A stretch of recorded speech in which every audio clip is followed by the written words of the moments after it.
ने एक बात की थी कि मुझे ऐसा लग रहा है कि सऊदी अरबिया और ईरान के बीच में एक डील हो गई है और इस डील में पाकिस्तान का रोल है। दरअसल हम लगातार देख रहे हैं कि पाकिस्तान सऊदी अरबिया के बीच दोस्ती बढ़ती जा रही है और पाकिस्तान वो मुल्क है जो ईरान और अमेरिका के बीच में बातचीत कर रहा है, इसलिए इस समय ईरान के डायरेक्ट टच में है। और मैंने इसी आधार पर यह बात करना पड़ा क्योंकि सऊदी अरबिया ने अपने बेसेस और अपने पोर्ट्स के इस्तेमाल करने से मनाही कर दी। मतलब यह कि अमेरिका को यह इजाजत सऊदी अरब ने नहीं दी कि आप हमारे बेस से अस्सलाम वालेकुम दोस्तों, आप देख रहे हैं वी रिएक्शन। दोस्तों, अमेरिका की तरफ से अतवार को हार्मूज़ खोलने के लिए ऑपरेशन फ्रीडम का आगाज़ किया गया था। ऑपरेशन लॉन्च किया गया। ऑपरेशन के लॉन्च होने के 36 घंटे बाद अमेरिकी सदर डोनाल्ड ट्रंप ने ये ऑपरेशन ख़त्म कर दिया। अरब ममालिक वाज़ेह मना कर दिया है कि ट्रंप और अमेरिकी फ़ौज को किसी सूरत में अपनी सरज़मीन और अड्डे इस्तेमाल नहीं करने देंगे। इसका मतलब ये है कि अमेरिकी फ़ौज की अब ये अरब थी ममालिक आज से की छुट्टी वीडियो। होने अगर वाली आप है। भारतीय मीडिया इस का हवाले रिएक्शन से देखना भारतीय और एनालिस्ट सुनना चाहते हैं तो Ashok V Kumar reaction Pandey channel क्या को तबसरा करें, सब्सक्राइब करें उनकी गुफ्तगू और बेल सुनिए। नमस्कार, आइकन मैं को अशोक कुमार पांडे और स्वागत है आपका टीसीएच पर। एक बात तो बिल्कुल क्लियर है कि ईरान के मामले में ट्रंप बहुत बुरी तरह से फंस गया है। आए बाएं शाएं लगातार वो बके जा रहा है और किसी का कोई मतलब है नहीं। ये ऑपरेशन करेंगे, वो ऑपरेशन करेंगे, कर कुछ नहीं पा रहा है। कल उसका बयान आया कि यूरेनियम हम ईरान से जरूर ले लेंगे। उसके बाद जो बयान आता है उसमें कहता है कि अगर ईरान बातचीत नहीं करेगा, फाइनल नहीं करेगा बातचीत, तो हम अटैक कर देंगे वगैरह वगैरह वगैरह। ने एक बात की थी कि मुझे ऐसा लग रहा है कि सऊदी अरबिया और ईरान के बीच में एक डील हो गई है और इस डील में पाकिस्तान का रोल है। दरअसल हम लगातार देख रहे हैं कि पाकिस्तान सऊदी अरबिया के बीच दोस्ती बढ़ती जा रही है और पाकिस्तान वो मुल्क है जो ईरान और अमेरिका के बीच में बातचीत कर रहा है, इसलिए इस समय ईरान के डायरेक्ट टच में है।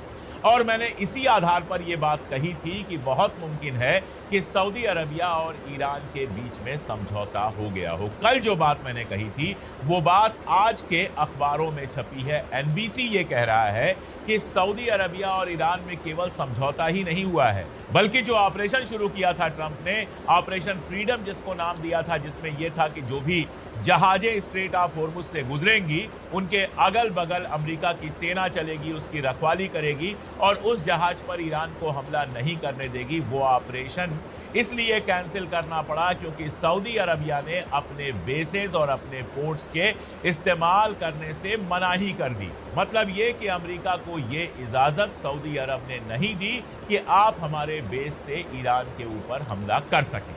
मतलब ये कि सऊदी अरब ने बिल्कुल क्लियर कर दिया कि बहुत तमाशा हो गया, आपकी वजह से लगातार हमने परेशानियां झेली, अब अमेरिका हमारे बेस का इस्तेमाल ईरान के ऊपर हमले के लिए नहीं कर सकेगा। यही बात मैंने कही थी कि ईरान से अगर समझौता हुआ होगा तो ईरान ने यह कहा होगा कि आप अपने बेसिस का इस्तेमाल ना करने दें अमेरिका को, और बदले में ना हम आपके ऊपर कोई हमला करेंगे, ना आपके जहाजों को या फिर आपकी जो आयल सेक्टर है उसको किसी तरह का नुकसान पहुंचाएंगे। और देखिए यही बात एनबीसी कह रहा है।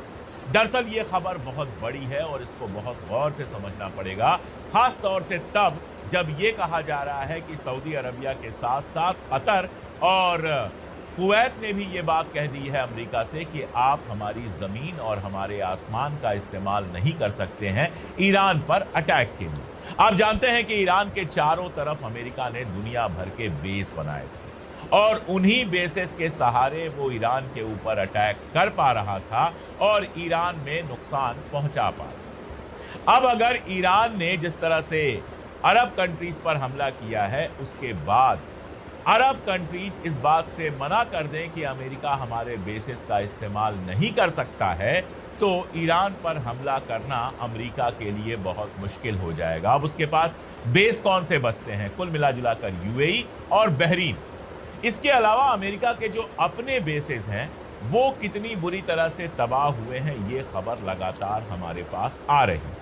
न्यूयॉर्क टाइम्स ने एक स्पेशल रिपोर्ट की है और इस स्पेशल रिपोर्ट में उसने कहा है कि सैटेलाइट इमेजेस देखने के बाद समझ में आता है कि अमेरिका जितना बता रहा था उससे बहुत ज़्यादा नुकसान ईरान ने अमेरिका के बेसेस का किया है। तकरीबन सारे बेसेस पूरी तरह से तबाह हो चुके हैं। अब यहाँ पर आप याद कीजिए, अमेरिका ने सैटेलाइट पिक्चर्स पर बैन लगा दिया था जब जंग चल रही। जो कंपनी सैटेलाइट पिक्चर्स जारी करती है उस कंपनी से कहा गया था कि आप पिक्चर्स जारी नहीं करेंगे, अगले एक आध महीने तक ये पिक्चर्स रोक के रखेंगे या जब तक जंग चल रही है ये पिक्चर्स रोक के रखेंगे। तभी ये सवाल पूछा गया था, मैंने भी ये सवाल पूछा था कि सैटेलाइट इमेजरी को क्यों रोका गया, क्योंकि अगर सैटेलाइट इमेजरी आती तो दुनिया को पता चल जाता कि ईरान ने अमेरिका को कितना जबरदस्त नुकसान पहुंचाया है। अब सैटेलाइट इमेजरी लेकर आया है न्यूयॉर्क टाइम्स, तो समझ में आ रहा है कि अमेरिका जितना कह रहा था उससे कहीं बहुत बहुत ज्यादा नुकसान उसके बेसिस को हुआ है। इसका मतलब क्या है?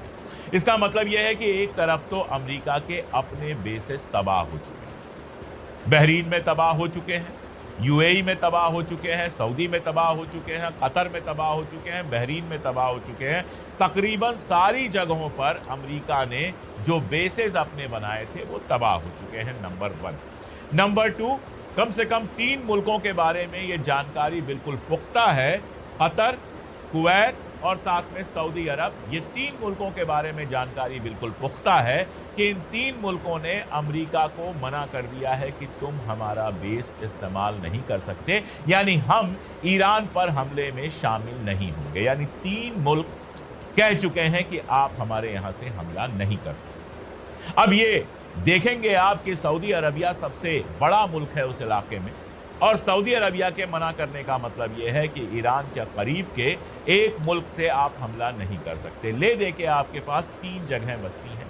जॉर्डन बचता है जो बहुत दूर है, जॉर्डन इजराइल के करीब है, ईरान के करीब नहीं है, नक्शे में आप देखेंगे तो काफी नीचे है। दूसरा मुल्क कौन सा बचता है? यूएई।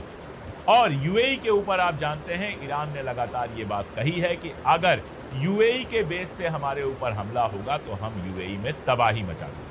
ईरान ने एक और बयान दिया था कि यूएई जिस तरह से अमेरिका और इजराइल के करीब है, उसमें हम यूएई के ऊपर जबरदस्त हमले कर सकते हैं, जिसके जवाब में यूएई ने कहा कि हम किससे दोस्ती रखेंगे, किससे नहीं रखेंगे, ये हमारा मामला है, ईरान को इसमें बोलने की कोई जरूरत नहीं है। दरअसल यूएई ने यह बिल्कुल क्लियर कर दिया है कि वो पूरी तरह से इजराइल के साथ है। कल इजराइल का भी एक बयान यूएई के लिए आया। ऐसे में यूएई अपने बेस का इस्तेमाल करने दे सकता है। ऐसे में यूएई स्ट्रेट ऑफ होर्मुज को अवॉइड करके आयल निकालने की बात कर सकता है। इसीलिए आप देखते हैं कि पिछले दिनों ईरान ने यूएई के आयल सेक्टर पर हमला किया, फुजैरा पर हमला किया। हालांकि कहा यह गया कि ईरान ने हमला नहीं किया।